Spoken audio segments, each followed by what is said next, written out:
Hello प्रिय दोस्त। आज हम आप सभी लोगों को भाजपा और कांग्रेस की उत्पत्ति के फ्लैशबैक में जाएंगे। देखते हैं, भाजपा ही कांग्रेस है, कांग्रेस ही भाजपा है। भाजपा का पूर्व नाम जनसंघ था और जनसंघ की स्थापना डॉक्टर श्यामा प्रसाद मुखर्जी ने की थी। डॉक्टर श्यामा प्रसाद मुखर्जी पंडित जवाहरलाल नेहरू के नेतृत्व में बनी पहली केंद्र सरकार में वाणिज्य एवं उद्योग मंत्री बने। उन्होंने कार्यकाल 15 अगस्त सन 1947 से 6 अप्रैल सन 1950 ईस्वी तक कार्यकाल संभाला। फिर 6 अप्रैल सन 1950 को उन्होंने केंद्र सरकार से इस्तीफा दे दिया। उसके बाद उन्होंने 1951 ईस्वी में जनसंघ की स्थापना की। यूँ कहें कि कांग्रेस ने ही अपने लॉन्ग टर्म गोल यानी सत्ता पक्ष व विपक्ष दोनों मनवादियों के ही कब्जे में रहे, इसलिए इनके तहत भाजपा यानी जनसंघ का गठन करवाया था। यही जनसंघ आगे चल करके भारतीय जनता पार्टी बनी। मूलतः भाजपा कांग्रेस का ही एक हिस्सा है। आज भी भारतीय जनता पार्टी के आधे से अधिक नेता कांग्रेसी है। भारत के संचार मंत्री ज्योतिरादित्य सिंधिया भी मूलतः कांग्रेसी है।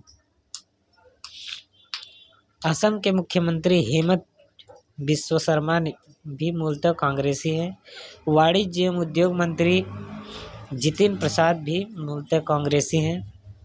रवनीत सिंह बिट्टू जो केंद्र सरकार में राज्य मंत्री हैं वो भी मूलतः कांग्रेसी हैं।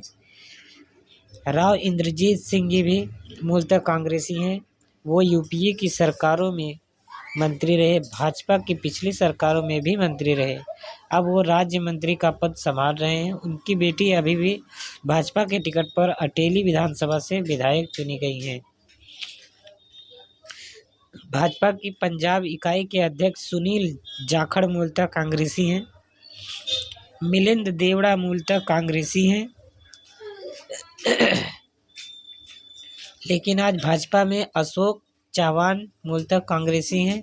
आज भाजपा में जगदम्बिका पाल, रीता बहुगुणा जोशी मूलतः कांग्रेसी हैं। लेकिन आज भाजपा में बहुत लंबी लिस्ट है। ये बताने के लिए कांग्रेस ही भाजपा है कि भाजपा ही कांग्रेस है। बहुजन समाज के लोग, आदरणीय बहन जी बसपा सुप्रीमो मायावती जी, त्रिशूल पकड़ लिया था एक बार हाथ में, तो बहुजनवादियों ने बीएसपी को ब्राह्मण का गुलाम बता दिया। अब भाजपा महाराष्ट्र में विधानसभा चुनाव में बहुजन महापुरुषों के फोटो लगाकर प्रचार व प्रसार कर रही हैं और वोट मांग रही हैं। अब आप भाजपा को अम्बेडकरवादियों का गुलाम क्यों नहीं कहते? अब आपको हम बताते हैं कि कहाँ कहाँ पे उन्होंने क्या किया। तस्वीर नंबर 1, महाराष्ट्र में विधानसभा 2024 के लिए आम चुनाव चल रहे थे। भाजपा ने अखबार में सबसे ऊपर शिवाजी महाराज और बाबा साहब डॉक्टर भीमराव अंबेडकर, बिरसा मुंडा, महात्मा ज्योतिबा फुले, माता सावित्रीबाई फुले, माता अहिल्याबाई होलकर की फ़ोटो छपवाई ताकि SC ST OBC वर्गों के लोगों के वोटों का उन्हें प्रभावित हो सके और उनका वोट मिल सके, कुछ न कुछ भाजपा को मिल सके। भाजपा ने महाराष्ट्र विधानसभा आम चुनाव 2024 में कट्टर हिंदुत्व के चेहरे RSS के डॉक्टर हेडगेवार, जनसंघ की श्यामा प्रसाद मुखर्जी, भाजपा के संस्थापक अटल बिहारी वाजपेयी आदि की फोटो नहीं लगवाई। उन्होंने भाजपा ने लाल कृष्ण आडवाणी का फोटो लगवाया और नरेंद्र मोदी का, और ना ही आदित्यनाथ योगी का फोटो लगवाया, क्योंकि भाजपा अच्छी तरह जानती है कि महाराष्ट्र के कट्टर हिंदुत्व वाले नेता के नाम पर SC ST व OBC वर्गों का वोट नहीं मिलने वाला है और ना ही ये वर्ग बिल्कुल प्रभावित होने वाला है।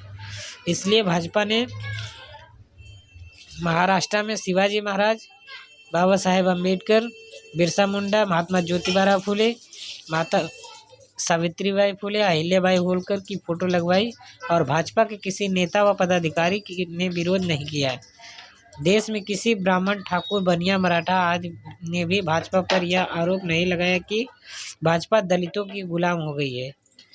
भाजपा पर दलितों ने कब्जा कर लिया किसी भी ब्राह्मण, ठाकुर, बनिया या मराठा ने भाजपा पर यह आरोप नहीं लगाया और भाजपा डॉक्टर अंबेडकर की गुलाम हो गई है। सवर्ण लोग जानते हैं कि भाजपा कट्टर हिंदुत्व की राजनीति करती है, इसलिए महाराष्ट्र में अंबेडकरवादी विचारधारा का वो वोट मिलना असंभव है।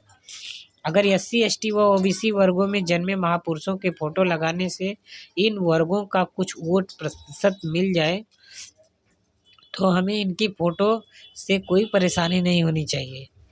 लेकिन बहन जी ने एक बार त्रिशूल क्या उठा लिया है, उनके ही समाज के लोग उनको ब्राह्मणों का गुलाम बताने लगे।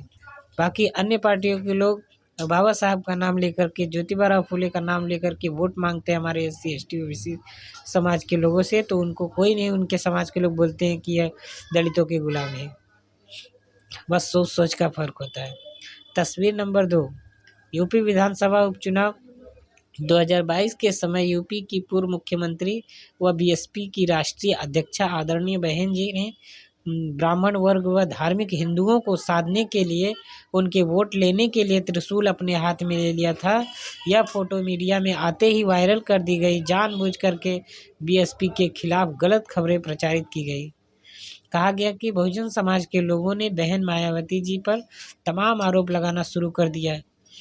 कोई कह रहा है कि बहन जी ने मिशन से समझौता कर लिया है, तो कोई कहता है कि यह BJP की B टीम है, तो कोई कह रहा है कि बहन जी ब्राह्मणों की गुलाम है, तो कोई कह रहा है कि BSP भाजपा के इशारे पर चल रही है, तो कोई कह रहा है कि बहन जी मिशन से भटक गई हैं। महज त्रिशूल को एक बार हाथ में लेने व फोटो खिंचवाने पर BSP की नेता बहन कुमारी मायावती जी पर तमाम आरोप लगाए गए थे।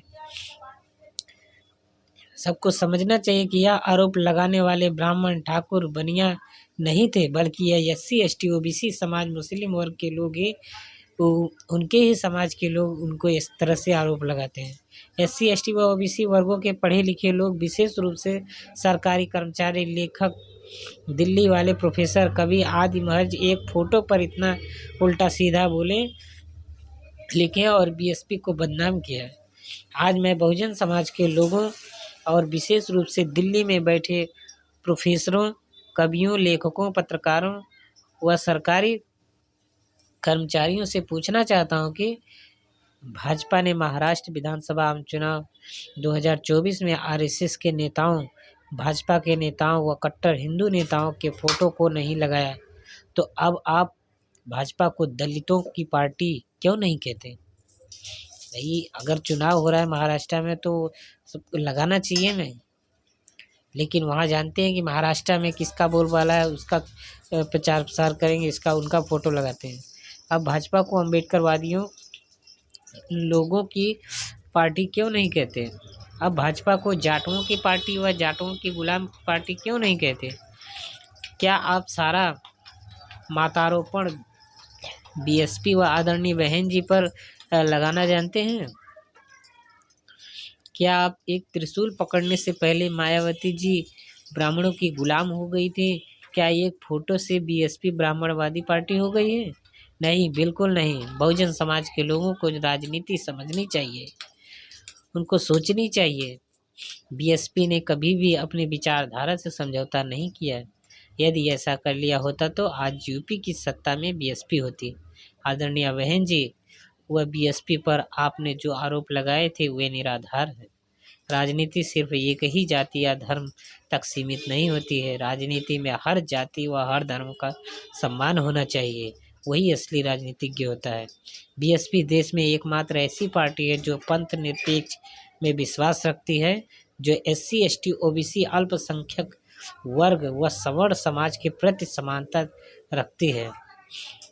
धन्यवाद ऐसे बहन जी जिन्होंने इतना काम किया, बैकलॉग की भर्ती निकाली, छोटे से छोटे कर्मचारियों को उन्होंने नियुक्ति की, बेरोजगारी से रोजगार दिलाए, और पूरी दुनिया में कहीं दलित समाज का, OBC समाज का एक किला भी नहीं था। लेकिन आज जो है कि लखनऊ में, उत्तर प्रदेश की राजधानी लखनऊ में अंबेडकर पार्क स्मृति बन गया, जिसमें 22 लोगों महापुरुषों का सम्मान किया गया है।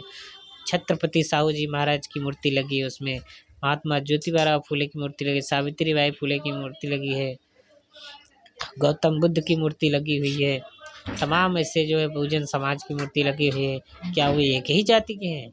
क्या सब दलित ही थे?